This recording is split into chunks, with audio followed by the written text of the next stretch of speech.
The latest update on housing. Azeroth Beautiful, a look at housing interior design. Oh, I'm so excited for this. Okay. Welcome home, adventurers. In our previous housing article, we watched that together. It's on my YouTube if you missed it. We shared a high-level overview of our plans and philosophies. This time around, we are getting concrete and discussing specifics for decoration systems. This was the thing that I was the most excited about because I really wanted to know what kind of system they're going for. It allows us to not only show off some of what's possible, but also to answer some of the common questions and concerns we've seen come up from the community. Couple disclaimers. This article only focuses on interior decoration systems and only in a single room. There's still plenty to cover beyond the basics of decoration, but that's for another time. Okay, we're going to show you a lot of work in progress assets and UIs as well as using some terms that are not finalized. So please focus more on the functionality and less on the details. Yeah. With that out of the way, let's talk about decoration and housing. Getting down to the basics, decoration has two primary modes, basic and advanced, and you can freely toggle between them at any time while decorating with a key press.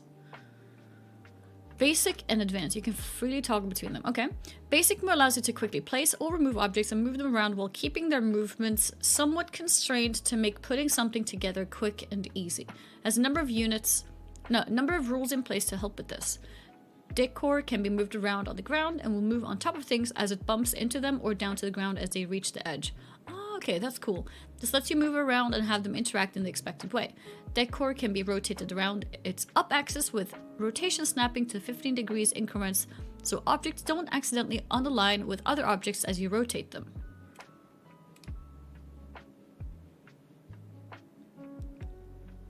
Ah, okay. Alright, so it's like easy, quick move to, a quick mode to move things around. Is it decor or decor? Has collision with other pieces of decor as well as the floor, wall, and ceilings, and players are unable to move decor through other things. No losing things in the walls. Perfect. Decor will align to the floor, wall, or ceiling depending on what sort of decor it is. A rug will align with the floor, while a painting will align with the wall. If you move it around a corner, it will continue to align properly. This also means decor will snap to the ground if you move it off something. Housing for WoW? Yes! Housing for retail WoW next expansion. Ah, so if you move a window... Yeah, okay. The window on top of the fireplace is a bit weird. Okay, cool. Alright. Certain types of smaller decor will parent to certain types of larger decor when placed on top of them. This means when you move the larger decor, the smaller decor moves along with it. Perfect. If you move a table that has things on it, it'll move with it. This allows you to, for example, place books on a bookshelf and then move the whole shelf instead of having to move everything individually. Sounds great. For us, this sounds like, of course it should do that, but like technically, you know, that takes a little bit of background programming to make it work. I'm so happy with this, guys! Oh! I remember we were talking about this and people were like, oh, maybe they might just make it like garrisons. Like, here, you have a slot here for one furniture. You have a slot here for another furniture. Nuh-uh, this is freely moving. This is great. I love this.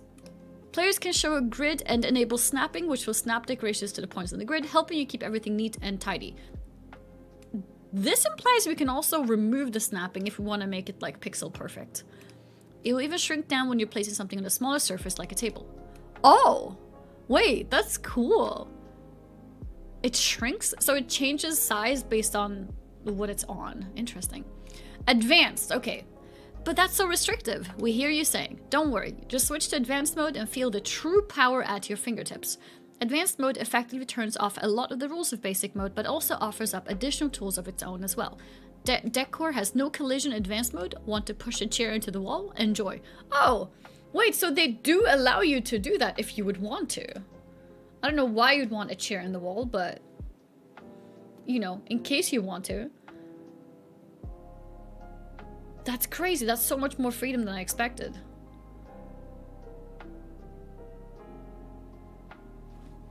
That's crazy. Hi, Luna. I thought this would be considered game breaking because it's gonna look a bit glitchy, right? So I thought maybe they would not allow that, but that's cool. Yeah, advanced clipping. You can enable gimbals, little 3D controls on objects, which will let you move objects on all three axes, including floating them up in the air without having to jump through hoops.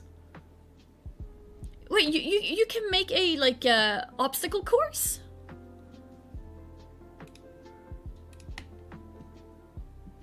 You can place it in the air?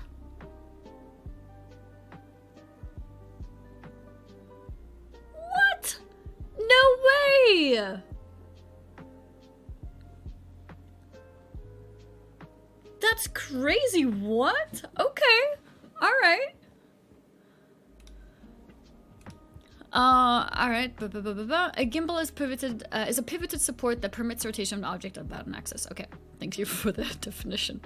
Okay. A different gimbal can be used to rotate an object freely on any axis as well. So like rotating it, I guess, while in the air.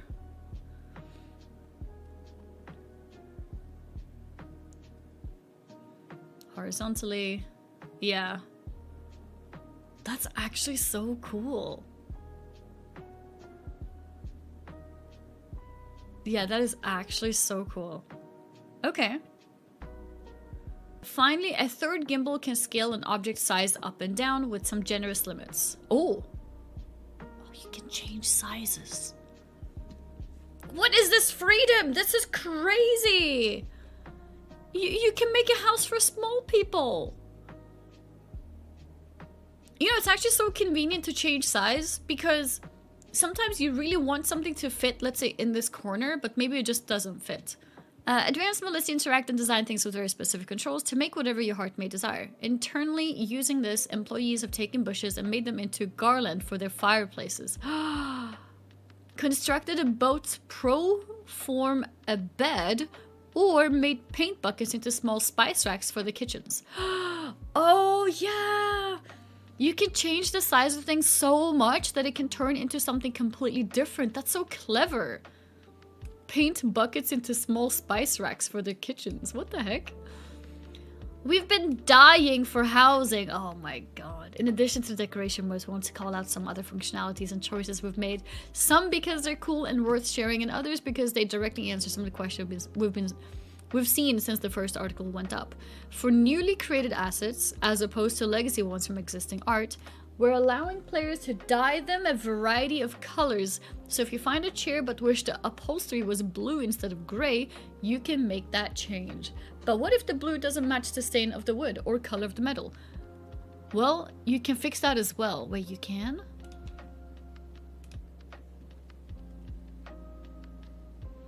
Oh, so many shades. Can you copy the same color? All right, matching green. Make your space your own with living color. Okay, but that's not all. It's not just decoration you use to customize your space, but the wallpaper, ceiling, and flooring as well. You can mix and match these to elicit various cultures and vibes, or just make up your own. You can take things a step further too and use partition objects to build walls where none were before, letting you make rooms with arbitrary interiors. So you can actually design a real house. House layout from above. Speaking of mixing and matching, we saw a lot of questions around what would be allowed in terms of decor. Inside your home, you can decorate however you want, so if you want Blood Elf wallpaper with a stone roof and wooden floor, go for it. This looks really cool. This looks really cool. Before we go outside, while we're not really talking about exteriors in this article, it's worth mentioning that the outside size of your house has no bearing on how big the interior is. If you want a huge mansion outside with just one room inside, or a tiny shack on the outside but a dozen rooms inside, you do you. Oh? Wait, you can have a tiny house but you walk into it and then it becomes massive? There's so much more to discuss with decorations. Where do we get stuff? How do I show off my collection of transmogs, pets, and mounts? How do professions fit in? And more. Never mind neighborhoods, and we can't wait to share more. Please keep sending us your feedback and we'll keep building. But in the meantime, here's another screenshot a team member made mixing some various styles. Cool. A bedroom with a little extra bling and plenty of books. Many books. Many books. Alright, cool! Yeah, no, I'm really excited about housing. I'm really excited about housing. I think it's gonna be really fun to be able to make your own house and decorate it however you want. I like that they're going a lot of the freedom direction. Do whatever you want, design it however you want. I think it's gonna be great.